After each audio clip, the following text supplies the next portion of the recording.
ورحمة الله وبركاته. abatulaba abalungi ab'ebitiibwa abayizi ba Qur'ani ey'ekitiibwa mbalamusaako n'ekiramusa ekyo kisinga okubeera ekirungi nti assalamu alaikum warahmatullahi wabarakatuh.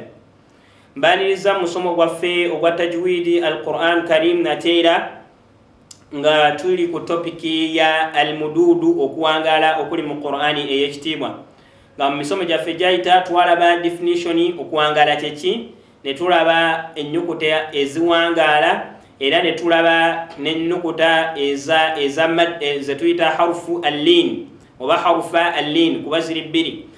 Ne tulaba n'ekigero ebigero by'okuwangala tubigeregeranya tutya, ebigero by'okuwangala bye tuwangazaamu ennyukuta ezo ziwangala tugeregeranya nabyo tutya. Olwaleero biiznillahi tabaraka wa taala olwo tutuuse ku kinyusi. Tugenda kubeera nga tunulya kati ne tujja kugitunulira, tugenda kulaba aqsamul madd, emiteeko gy'okuwangaala mu Qur'ani ey'ekitiibwa. Naye emiteeko egyo egy'okuwangaala tujja gitunulira mpola mpola biiznillah, muteeko ku muteeko, muteeko ku muteeko, muteeko ku muteeko, tunywere oluvannyuma tugigatte lumu gyonna insha Allah. Tujja kgenda okuva mu musomo guno nga ffenna buli muntu waawanvi amanyi nti kati wano mpanviiza kuwanvya bakuyita bwe kuti, ekigero kiteekeddwa kubeera bwe kiti. Oba tegereka ti twagala okuyiga, twagala obeere nga owanvya awantu ng'omanyi nti oteekeddwa kuwanvya kigero ki, era okuwanvya okwo bakuyita batya. Kikulu nnyo. Tusoma Qur'ani nga tusoma busomi, oli n'awanvya nga bw'aba ayagadde, ono n'awanvya nga tawanvya n'asala, omulala n'awanvya nnyo, ewalala n'akola. Kale oli n'awanvya ebituufu nga mutuufu awanviiza ekigero kyekimu kyekyo kyennyini, naye n'omubuuza lwaki owanviizaawo tamanyi. Okuwanvya okwo bakuyita batya tamanyi. So tugenda va mu musomo guno biiznillah nga tusobola bulungi okunnyonnyola ebika by'okuwangala byonna ebiri mu Qur'ani y'ekitiibwa n'ebigero bye tuwangaaza ebika ebyo biiznillah tabaraka wa taala. Nabwe kityo nsaba tubeere nga tusharinga, subscribing, tuyite bannaffe tusome Qur'ani yaffenna. Barakallahu fikum. Tayib, aqsamul madd, emiteeko egy'okuwangaala mu Qur'an tujawulamu emiteeko ebiri. Tulina kye tuyita almaddul asliyu attabiiyu, okuwangaala okw'ekikolo, walmaddul far'iyu, n'okuwangaala okw'amatabi. Okuwangaala okw'emirandira, aslu kye tuyita aslu gy'emirandira,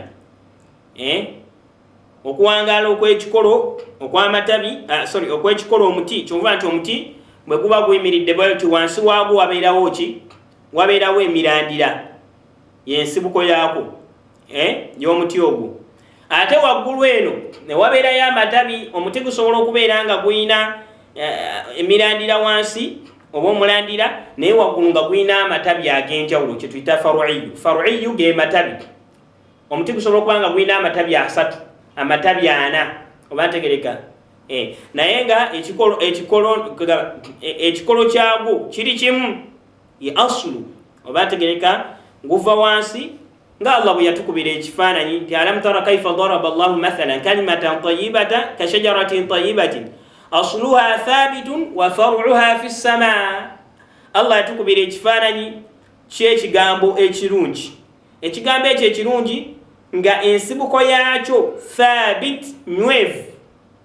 Omuti ogwo Allah yatukubira ekifaananyi ky'ekigambo ekinywevu, kiringanga bw'onaalaba omuti ogwo nga asluha thabit, ensibuko y'omuti ogwo nywevu. Buli muti we gubeera nga munywevu wansi, wallahi ebiseera ebisinga amatabi geeyagala waggulu era ne gubaza ebibala waggulu. Naye buli mulandira omuti we gufuna ekizibu ku kikolo, ku mirandira gyagwo, omuti ogwo gujja kuba tegweyagala, oba ntegereka. So Allah kyava tukubira ekigambo ekirungi. Ekigambo yali ategeeza la ilaha illallah, nti muntu buli wabeera ne la ilaha illallah nga nywevu, ebimuvaamu bibeera birungi, aba agenda kweyagala kuba ensibuko ki nywevu.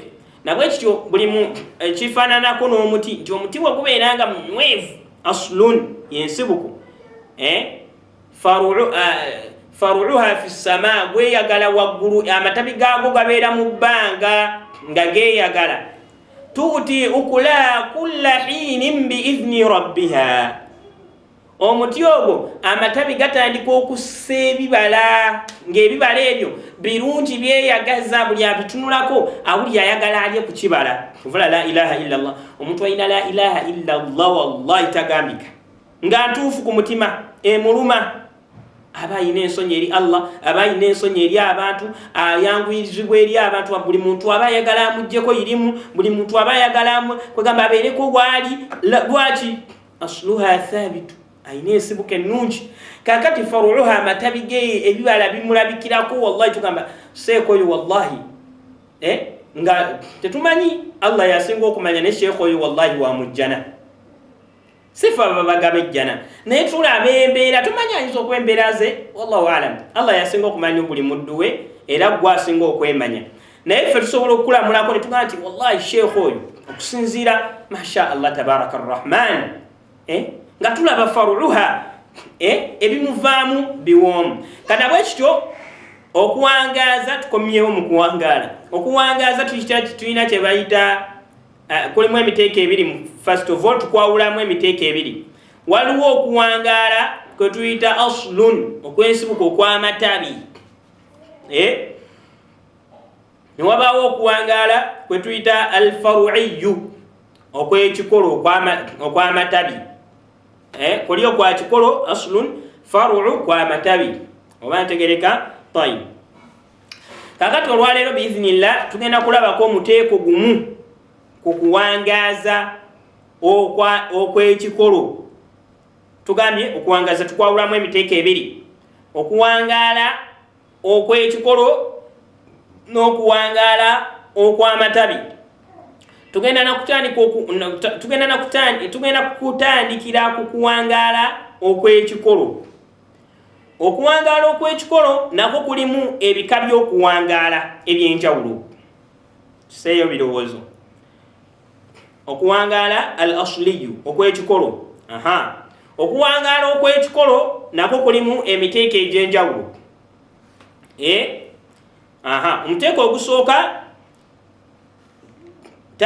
tugenda kusooka tulabe taarifu lmaddi al asli iyo okuwangaala okw'ekikolo kwe tuyita asli kwe kuliwa ma huwa maddu al asli maddu al asli yaliwa maddu tabi'i ma huwa al maddu tabi'i okuwangaala okw'ekikolo kwe kuliwa kutwogirako huwa al maddu alladhi la taqumu dhatu al harfi illa bihi tukaddemu huwa al maddu kwe kuwangaala kwonna alladhi la taqumu dhatu alharfi illa bihi nga ennyukuta ewangaala tesobola kuyimirirawo okulikangako weekuli kwe bayita okuwangaala kw'ekikolo kwe kuwangaala okubeera ku nnyukuta nga ennyukuta eyo tesobola kubeerawo okulekanga okuwangaala okwo weekuli era kininganga wonaalaba omuti kyetuyita emirandira kiki oba tegere ensibuko y'omuti nti omuti ogwo tegusobola kubeerawo khalis tegusobola kubeerawo ng'emirandira gyagwo tegiriiwo ensibuko y'omuti ogwo bw'etabeerawo omuti tegubeerawo kyekimu nti senga okuwangaala okwo tekubeerawo ye aslu kitegeeza ennyukuta teriiwo oba tegereka la taqumu dhatu lharfi illa bihi ennyukuta tesobola kubeerawo alifu tesobola kubeera nti eyitibwa nti alifu ewangaala okulekako okuwangaala okwo weekuli tetusobola kugamba nti waliwo okuwanviya kwa waawu okuleka okuwanviya okwo nga weekuli tetusobola kugamba nti waliwo okuwanviya kwa yaawu okuleka okuwanviya okwo nga weekuli so okuwanviya okwo okuteekeddwa okubeerawo ennyukuta eyo eyitibwe nti nnyukuta weeri kwe tuyita okuwanviya kwa aslu awallah wala yatawaqafu ala sabab ate okubeerawo kwako tekwetaagisa nsonga nga bwe tujja okulaba nti waliwo okuwanviya okumu nga wateekeddwa okubaawo ensonga naye okuwanviya kuno kuba tumanyiddwa bulungi nti ennyukuta ya waawu ya sukunu emabega gaayo waliyo waawu eteekeddwa okuwanviya aslu bwekityo bwe kirina okubeera tewali nsonga tewali nsonga oba ntegereka okuwanviya kuli atabi'i asliyu kwe kuwanviya okubeerawo ng'ennyukuta eyo bwekuba tekubaddeewo n'ennyukuta eyo tebeerawo. Bwekuba weekuli y'ensonga lwaki ennyukuta eyo weeri, era nga tewali nsonga lwaki okuwanviya okwo weekuli tewali. Okuwanviya okwo weekuli olw'ensonga nti ennyukuta eyo ekola atya weeri. Ate nga tewali nsonga ekuleetawo nti oba waliwo ensonga ya sukunu, oba nti waliwo ensonga nti maaso gayo waliyo hamza oba ki oba ki. Ko kwennyini nga wekutya, ko kwennyini nga kwemalirira. Oba tegereka kwe tuyita almaddu al aslu. Ekyokulabirako kalla, oliwaga kalla la alif etuyita maddu asli. Dakhalu lu maddu asli. Nasqi qi maddu asli.